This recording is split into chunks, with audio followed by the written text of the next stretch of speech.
All right, I'm back with Prince Codpiece. He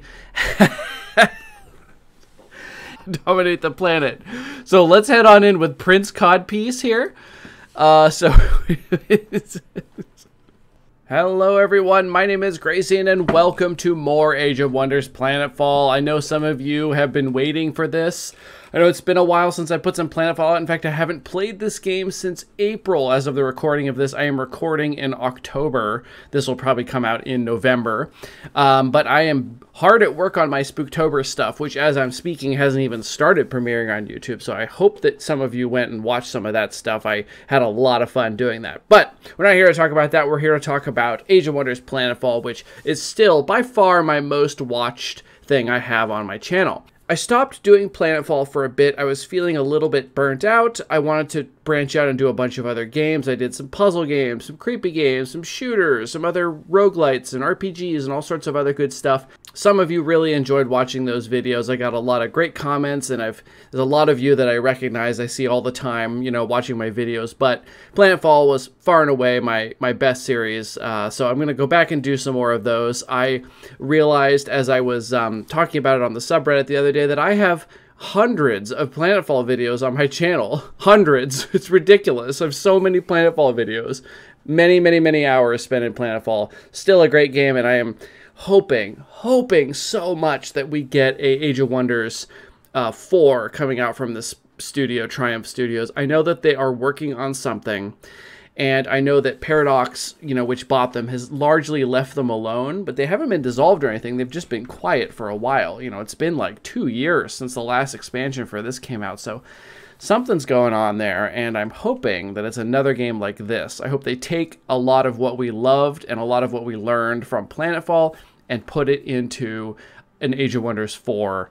I just think that would be, God, that would just be phenomenal. Just all the depth of this game made into a fantasy setting again would just be phenomenal. Not that I have absolutely anything bad to say about the sci-fi that they did in this one. I didn't think it was going to work for me that well, but then I ended up absolutely loving this game. One of my top games of all time. So, let's do a very brief recap. It all started at the center of the galaxy with Spirit Rise, a Degracian mountain mover here. So we conquered this one, and then we moved on to a variety of other interesting planets. We had a couple lava ones pretty close together. We had the void planet here, which was really interesting. It was just like a void area, not really any solid planet at all, just sort of like islands floating. Gosh, we had so much cool stuff. Gessis 5, this was a great one with buck muscles. Wait a minute, does this show how we conquered it? Wait a minute. Elap Colony Shadow World. Does this have the this kind of symbology on here because I beat it with the synthesis thing where I took over the world with it? I'm not sure. That's probably just a coincidence, right? That'd be really cool if it did that. Komen's Retreat, that was an interesting one. Tholian's Gulch. Oh, no, I see. Here's another one of these planets. This is the one where Degracian was in a tank and was unbeatable. He was practically invulnerable. It was amazing. Here's the home of Tentacle Love. We don't go there anymore. So let's do a new planet. So let's conquer New World. Now, what do we want to do here? We want to get reliquary items. So we've actually got, what's our weakest thing? Kirko, Syndicate, Celestian, Void Tech. So Kirko, Celestian could be something we work on to get our lowest stuff leveled up to get more cool choices. Void Tech is somehow only level 6 despite the fact that we've played the Devar Void Tech twice. So that's kind of weird. Assembly's low. We played them twice. Shakarn has only been played once. Okay, interesting. So I may look at Kirko Celestian since they're both so low. Look, his Xenoplague is the highest. I only played it one time. That's really funny. Funny and weird. So we might look at this again. Wasn't my favorite, but it was fun. I could also always bring the, oh, what are they called? The Oathbound in. Somehow they are level 10, even though I don't even have one. It's quite interesting.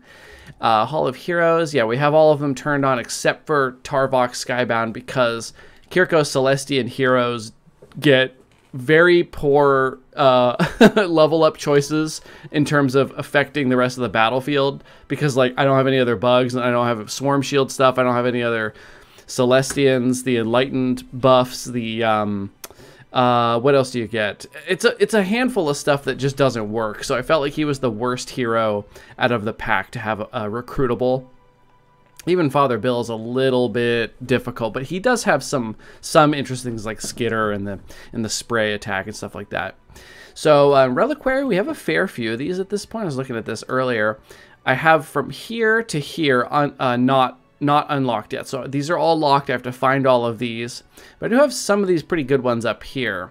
So I've got access to a lot of interesting things like the Therians, the Apostates, Mycelians. That was really fun. Grail configuration. Energy specializations generate more income. That's quite powerful. Misfortune's Paw unlocks Misfortune, which is a monster. We have the Hopper Hounds. We have Psionica Leech, Remora Liquid Tick. We have the Color Liquidator and Stalker, very fun units to play with. Thunder Maws, which I don't care too much about. Here's different random animals. I think I got this on the first one. Yeah, Spirit Rise. And the Void Lore, all the Sci-Fish and some of their mods and stuff. So very, very cool. Let's conquer a new world. We've got, again, we want to find new reliquary items because that's really fun, in my opinion. We also want them to be kind of challenging at this point. Autonom Network. Autonoms are at war with us, but we would unlock the network switch. Cosmic Maelstrom events occur directly after one another. What? Excessive amounts of cosmic anomalies. So we would have constant anomalies. Whoa, Power Hub. Energy nodes are common, production are rare, research are absent. Ooh. And bronze research landmarks. Okay, so there are no research nodes and no bronze research landmarks. So if we see a silver or gold research landmark, we need to grab it because they're going to be so rare. Our research is going to be hot garbage. There's also probably no water for science, so we're going to have a low-tech game if we do this one. So that's a very interesting prospect. Let's just check the other ones. Paragon, barren. Non-coastal sectors without rivers are barren. Oh, God. This planet looks abundant. This is like Earth. How is this barren? Syndicate allies. There are 2 syndicate houses allied to each other. And Paragon are abundant and at war. Nod 2. Extremely high complexity, but nothing we want. Depleted Cosmite. Cosmite nodes are absent. Cosmite pickups are rare. Oof. New Haven. This is nightmarish difficulty. Goodness.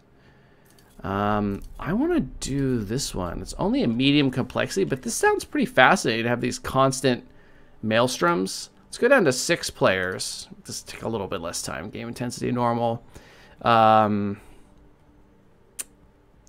Yeah, we'll have our hands full with the autonoms here. I also could take somebody who would be good against autonoms, but I don't really want to play that way. You know, if that makes sense. Like, I don't want to sort of... I want to have interesting stories, and I want to level up the things that I feel like I want to level up. I don't want to feel like I have to take in arc damage because I'm fighting robots or something. I'd rather find ways around their problems, you know, than tech for it specifically. So, for instance, if I took Tarbok, I can get those... should be able to get those biochemical acid shredding things, you know, on my units, and that armor shredding acid, that is. So that would probably work out. I might do Tarbok just because it's been so long. Close combat, extra health, data repository, a kleptomaniac. We can also bring in Oathbound. That would give me arc. But I could get away with it because I'm starting a new one, so they wouldn't be as strong. Yeah. Let's do it. Let's customize a new one. So we want Oathbound. But now here's the problem. I have no idea what I should make the secondary, because I've already used everything. There's one more race than there is secret tech. So, you know... who do I have already? I have, no, not this one, excuse me. Nope. There we go. Select commander. So I have Xenoplague, Herator, Synthesis, Promethean, Cynumbra, Celestian, and Voidtech. So I have each one of them. I do not have Oathbound yet. So Oathbound, gosh, let me think about this. All right, I've decided on Oathbound Promethean. Some people do not like Promethean Oathbound because your Purifier range unit is replaced with a melee vehicle unit, but I like it a lot. I like that it has the artillery firebomb, and then so you move up, launch the bomb, and then the next turn move up into melee. I think that's fun. So I've gone ahead and give the commander the Purifier vehicle. I've gone with the Data Repository for the extra 2 techs, Martial Tradition for expert like decrease in weapon tech costs, and then the extra action point. I think these guys will be fairly militant. And then we've gone with Decadent against my better judgment, but it does sound fun. So, you know, we reduce food income by a bit, but we've got extra health points on our commander. So we'll have plus 10 health, which will really help us be a damage dealer rather than a tank with this close combat vehicle. So I think that's what we're going to do. What kind of character should I make? This guy looks like such a douche. Oh my god. It's kind of perfect. I might randomize a little bit, and then I'll come back when I've come up with who the heck I'm using. All right, I'm back with Prince Codpiece. He he has his white codpiece emblazoned on his emblem, and he's here to conquer and dominate the planet. So let's head on in with Prince Codpiece here.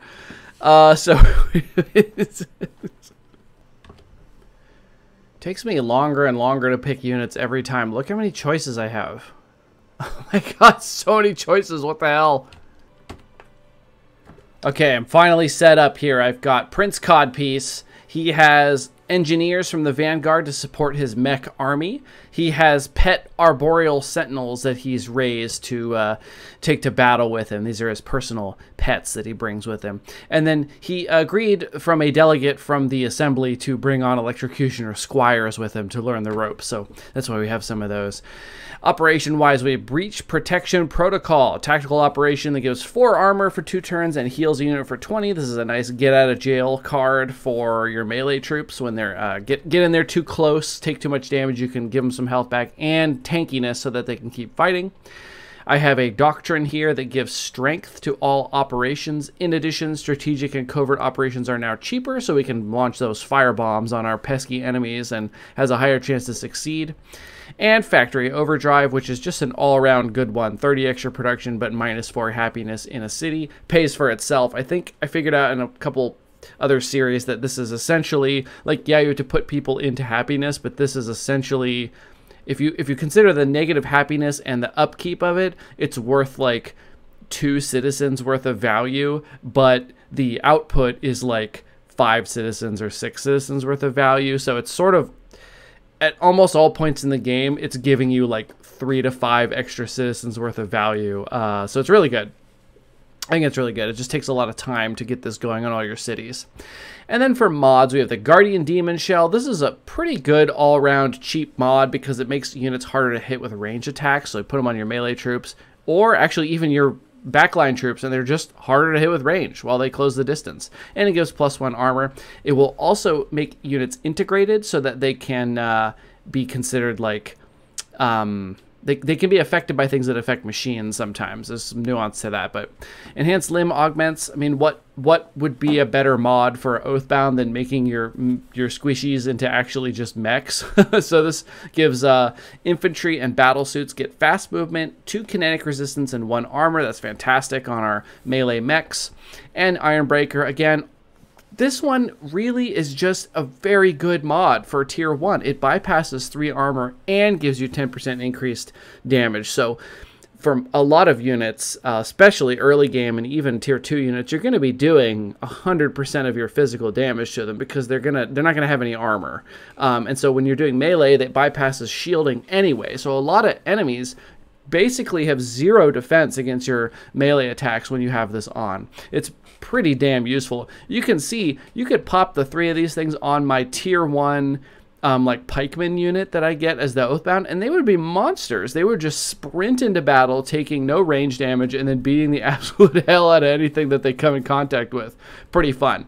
All right, Prince Codpiece, the Promethean Oathbound. Let's go conquer a planet in the name of the Empire. With guidance from your seers, you must remain confident that you will not falter in your mission.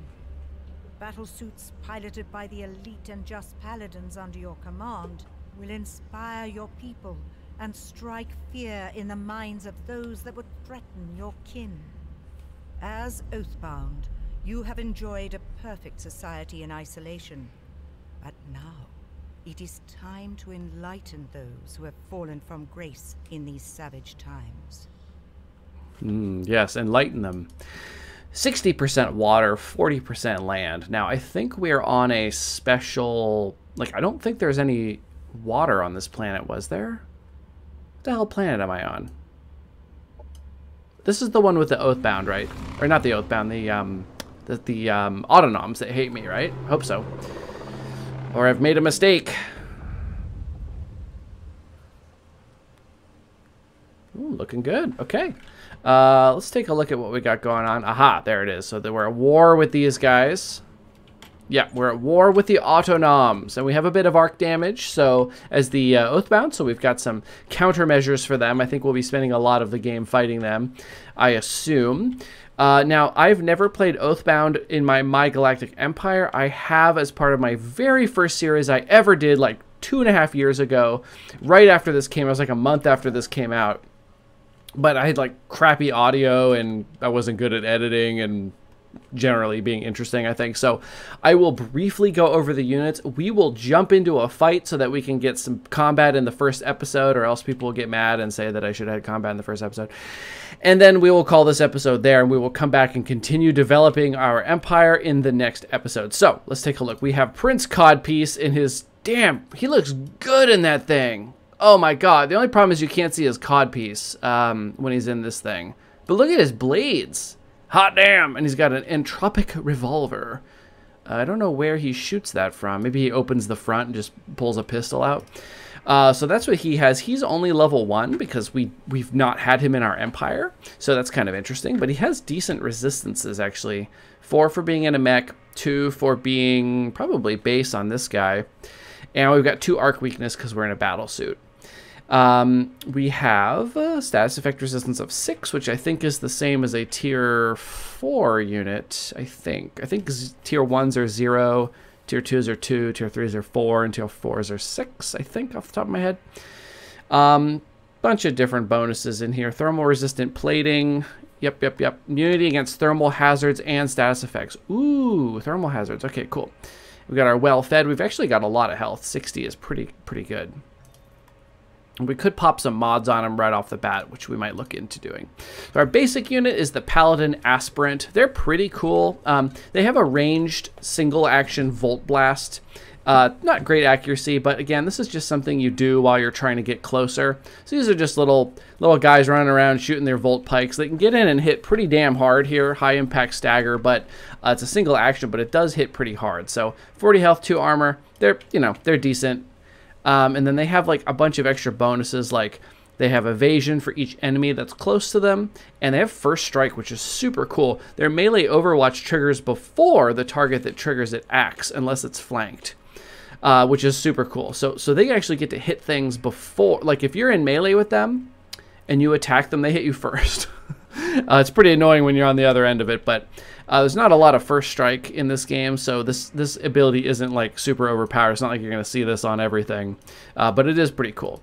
What else did we start with? We started with, this is a very, very classic Oathbound unit. You can use these for a lot of the game. The only reason these guys stop being useful is because there's 2 more mechs, tier 3 and 4 from this one that are just, honestly, so goddamn strong. It's unbelievable. Honestly, I think the tier 3 might be better than the tier 4 because of its teleport, but anyway. So this is a Volt Saber guy. I always think this looks like one of those, you ever eat fancy cheese on a platter and they're all skewered with these toothpicks, like little swords? Maybe that's not super fancy, actually. Think about it. Anyway, that's what I feel like his sword looks like. It's like a cheese cube toothpick skewer. It's got this cool shield that looks kind of like it doesn't block very well, to be honest. These guys run around slapping the shit out of things. They've got 5 armor, which is pretty insane. No shield, though. Emboldened, they can heal friendly units within a 2 hex range, which is really, really fun. So if they can't quite get up to the fight, they can just buff everybody up. And then they have defense mode protector shield. So when they're in defense mode, they grant itself and adjacent allies 2 shields. So this guy can kind of hunker down and project a force field around it that protects allies. So that's a pretty cool unit. It does have exposed flanks, so it loses 2 armor if it's getting flanked. We didn't start with the range one, which is unfortunate. We did start with our scout, of course, the Scryer. This is one of the most powerful scouts in the game because it can give precognition to units. Precog negates a hit. So you give precog to your units, and then the next time they're hit for damage, it just doesn't exist. It's really strong against single actions, like a grenade or a something like that, like a single strike. It's weak against repeating attacks. Like this is a repeating, so if I attacked somebody with precognition, it would hit them once for 7, block it, and then hit them for 7 more, 2 more times. So it's better against single things. And then we have our Purifier. So this is the melee. Oh wow, it looks so much different than his. Wow, damn, that's cool. So this is our Oathbound Purifier. We have, does he have this? Yeah, he does. So we have, sorry, I'm so excited. I'm speaking like a mile a minute here. He's got Plasma Slash, single action 20 damage, kind of like regular Purifier range units tend to have a single action, except for the Vanguard. So it's just a big 20 damage smack, and it can apply burning, pretty good chance, and it's high impact stagger. And then we've got Launch Plasma Bomb, again, normal Purifier thing here. It launches a 1 hex radius that leaves a burning hazard. It can set things on fire, ignores line of sight. Very useful power. I love these guys because they just, you run up, launch a bomb, next turn run up, and then you're not affected by the fire on the ground because you have the thermal resistant plating. So you can just run into the fire and smack the shit out of things. It's quite good. And then their defense mode is 50% hard to hit rather than 25%. So they're very good at being, like they're very agile. So that's our starting units. We have an extra scout right here. Looks like we're running out of time for this ep, so let's go get something done here so we can see it. Let's go. Let's do this one manually. I always like to do the first one manually so we can play with the units, get my head back in the game. Haven't played Oathbound in a long time. Haven't played this game in a long time.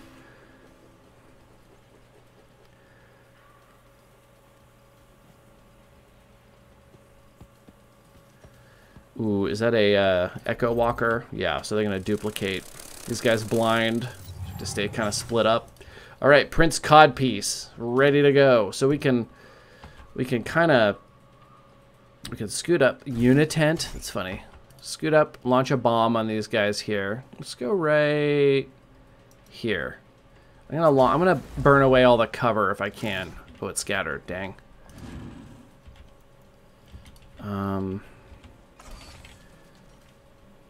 Yeah, see, the problem with these, like, I'm going to get blinded by these ones. But there's not a whole lot I can do about it. Because they're melee, you know? Like, I don't have a whole lot of choice here. There we go. So we got everything's on fire. So if they want to move around through here, they're going to take a bunch of damage. We have these guys kind of sneak around this side. Scryer, let's give precog to you.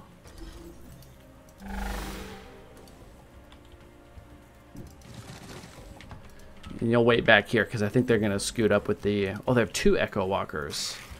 Okay. All right, let's see what happens. And again, I'll keep it on normal times battle speed until the battles get a little bigger, and then I will increase that speed. Yes, they're just burning. They're burning to death here. Just gonna make a duplicate. They're gonna blind the center, I'm sure. Taking a lot of damage. Oh no, they didn't attack where I thought they would.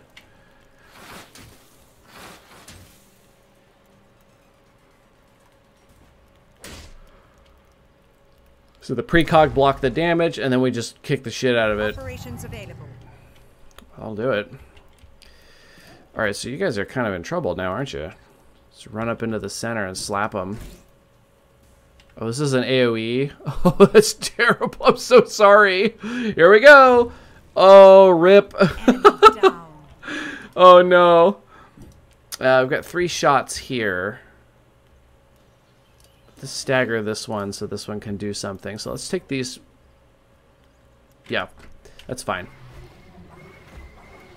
Now, the battle suits are interesting because they're so big that they can hit things that are flying, actually, which is super cool. So let's shoot this pistol shot there. So we can actually run this guy over and slap this guy in the air with our cheese thing. Let's have you... Oops, double-clicked accidentally. Let's stagger this thing. Okay. Should I go stagger this one? Yeah, I think so. I wanna tie them both up in melee. So neither they can't gang up on somebody. And then I can't quite reach here, so I might... I don't want to get flanked, though. This one will get melee overwatched, so I think I'm actually going to run over to here and just face this one. Just trying to do something. Oh, he's got first strike, right. Okay, cool. So this one wants to go hit this guy, but he has to take a hit. No, okay.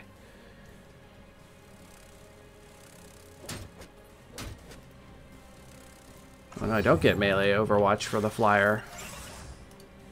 Let me check how that works.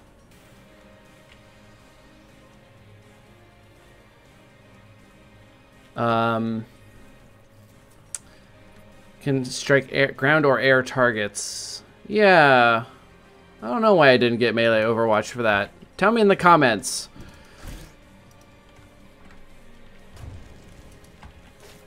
Enemy destroyed.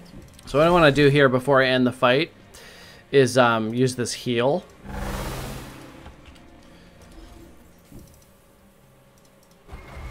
Enemy destroyed. Ah, could have got this guy in there too. That's all right. Oops.